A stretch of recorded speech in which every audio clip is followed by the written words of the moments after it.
Balapan itu, ya. Jadi sepertinya dunia masuk ke era di mana sekarang kita bisa balapan itu. Peju race adalah sebuah kompetisi di mana lu adu peju mana yang paling jago berenang dan paling juara. Dan hal ini real dilakukan sama salah satu mahasiswa di kampus di Amerika dan udah dibikin perlombaannya dan banyak banget news coverage-nya.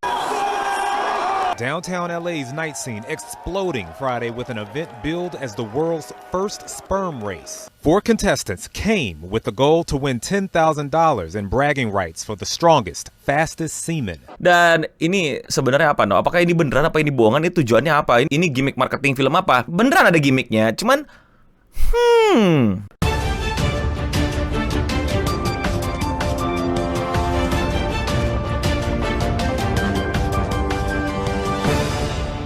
Sperm Race adalah acara yang resmi digelar di bulan April ini oleh salah satu mahasiswa di kampus di Amerika Serikat. Namanya adalah Eric Zhu dan dia terinspirasi dari sosial media yang katanya kualitas dan kuantitas peju di dunia itu mulai menurun di dalam 50 tahun terakhir. Dan akhirnya kepikiranlah dia buat bikin kompetisi ini. Dan kompetisi ini gak main-main, beneran ada hadiahnya. Hadiahnya adalah 10.000 US dollar yang kalau sekarang dirupiahin itu kira-kira bakal dapat segini. Jadi dengan modal ngocok lu bisa keluarin itu dan itu lu ngadu, dan itu yang paling keren adalah itu yang mendapatkan 10.000 US dollar. Wah, what is this? The general public doesn't talk about it because it's so taboo. It's always been associated with adult entertainment or something that's degenerate. What we want to do is we want to make it more of like a sport or a different type of entertainment, but more of like optimizing. Tapi kata dia sih, ini niat baik dia tadi yang udah dibilangkan bahwa kualitas dan kuantitas peju itu dari 50 tahun ke belakang itu udah semakin menurun. Dan dia mau kayak semacam ngomongin tentang pentingnya kesehatan reproduksivitas terhadap pria yang makin kesini itu makin menurun. Dan event ini diadakan untuk makin banyak pria itu semakin peduli terhadap kesehatan reproduktivitasnya. Dan hal ini emang nyatanya bener gitu. Banyak banget orang-orang itu yang hidupnya kurang sehat, nggak menjaga kesehatannya, tidur gak bener, makan sesukanya, nggak olahraga, tiap hari cuma nontonin hentong, berharap suatu hari tiba-tiba ada cakra muncul dari dirinya sehingga cewek yang disuka bisa diselamatin sama Rasengan, tapi dia menunggu aja cuma tidur-tiduran sambil gacha dan gimana caranya melorotin duit orang tua, dan terus-terusan dia reroll dan akhirnya dia nggak ngapa-ngapain, dan akhirnya ya bukan dia doang yang nggak sehat, tapi ya seluruh isi tubuhnya nggak sehat, dan salah satu yang kena adalah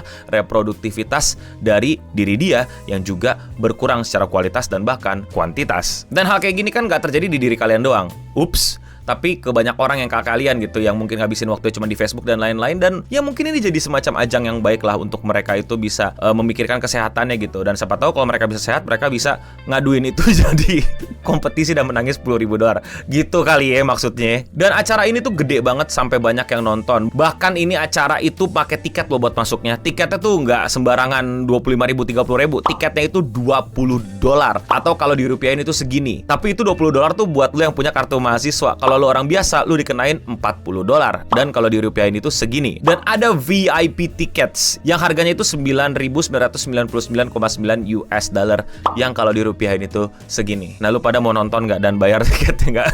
Nonton kompetisi kecebong balapan gitu. Nah, balapan cebong itu bener-bener gimmicknya tuh dibikin kayak semacam pertinjuan atau apa gitu. Jadi kayak ada face off-nya gitu. For wealthy investors, the 17-year-old Bay Area high school student and entrepreneur launching this epic competition to raise awareness on male fertility health. Dan pas face off ada ribut-ributnya gitu dan lain-lain. Let me see. What do you... Back up. All right, okay, Slender Man, let's chill out. Okay, the program is continuing, guys. We are not cutting. Nah, ada komentatornya dan lain-lain, dan beneran ada balapan pertandingannya yang somehow gue gak ngerti lah secara teknologi tuh gimana diukur dari mikroskopik atau gimana, atau diliatin atau diterawang atau gimana, pokoknya kelihatan lah. Dan akhirnya ya udah menang gitu tim putih. Sperm put into a microscopic racetrack, and then they're off. The sperm literally captured on this screen, swimming to the finish line. The winner celebrates while the loser gets... Nah, hal itu rame banget itu, di mana-mana diomongin dan udah banyak orang yang bikin meme-nya dan lain-lain dan komentarin. Sampai ada satu orang yang gue nggak tahu apakah ini real apa enggak, tapi orang ini lumayan skeptis lah dengan acaranya, dan dia bikin video bahwa the sperm race is a fraud. I'm a board-certified fertility specialist. I look at sperm all day under the microscope, and these are not human sperm. This is CGI. This is computer-generated. Here's how I can tell. The sperm tail is supposed to be 90% of its length. These are way too short. This is also not how sperm swim. Sperm, the head jiggles as they swim. It is not stationary with the tail beating. This is real human sperm in my lab. Ya, menurut dia adalah acara ini benar acaranya, aktivitasnya benar, tapi nggak mungkin kayaknya cebong itu kayak gitu loh. Kayak itu adalah hal yang nggak mungkin. Dia selama ini ngeliatin dan meneliti tentang kesehatan fertilitas manusia, dan kalau di videoin kecebong tuh harusnya nggak kayak gitu, bergeraknya nggak kayak gitu, dan terbangnya nggak kayak gitu, berenangnya nggak kayak gitu. Ada yang salah, ada yang wrong, dan dicurigai itu semua CGI. Jadi kompetisi balapannya itu nggak bener, bohongan. Bahkan orang-orang penasaran gitu, gimana bisa survive gitu, apa yang terjadi, kok dia bisa berenang ke arah sana gitu, apa yang membuat dia berenang ke arah sana. Karena dari gue baca-baca dikit juga, kecebong itu tuh terpengaruh juga gitu sama kayak semacam zat yang juga berasal dari telur gitu untuk pembuahan. Kalau tanpa adanya itu gitu loh, dia nggak ngarah ke sana. Dan ini juga semacam nanggung atau kurang gitu, bahwa kesehatan fertilitas pria itu juga harus diimbangi dengan kesehatan fertilitas perempuan. Karena sejago-jagonya lu punya kecebong, kalau telurnya juga kurang baik, ya kesian juga. Jadi penting juga untuk para perempuan menjaga kesehatan fertilitasnya kalau misalnya mau sama-sama ngasilin yang terbaik gitu loh. Dan nggak hanya itu, tentu saja ya, namanya bayi ya, nggak cuman lu punya cebong yang bagus dan biji telur yang bagus gitu, kalau diurus nggak bener ya sama juga bohong, fertilitasnya berhasil, edukasinya gagal. Tapi siapa lah gue nggak perlu ngomongin masalah ituan, gue cuma meng-coverage bagaimana sebenarnya di Amerika sana mahasiswa-mahasiswanya terlalu iseng dan terlalu nyantai, sehingga mereka membuat kompetisi-kompetisi seru kayak gini, dan ternyata bisa ngasilin duit yang lumayan juga. Bisa buat yang menang, bisa juga buat para panitianya. The winner celebrates while the loser gets slimed. But perhaps this was the matchup of the night. Male students from USC and UCLA.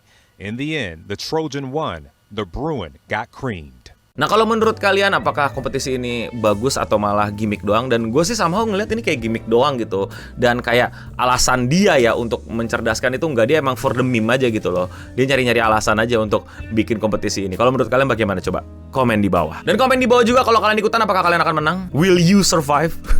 Are you the one who going to be change the future of this competition?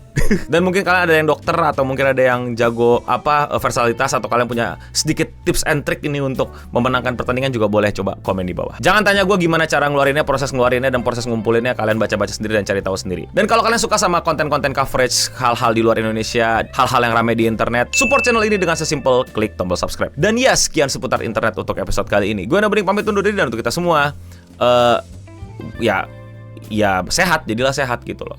Fungsinya dan hikmah baiknya yang bisa kita ambil menurut gue adalah jadilah sehat gitu, bukan jadi pengocok. Beda. Malah kebalikannya nggak sih, sering begituan malah bahaya gitu. Bukan makin sering mengkocok Anda sehat, malah makin kacau, ya kan? Malah disehatnya dengan cara olahraga yang benar, makan yang benar, tidak benar. Iya nggak sih? Stop main game-game game-game Gunners. Stay clean and sound. Semoga bisa diambil positifnya, jauhi buruknya.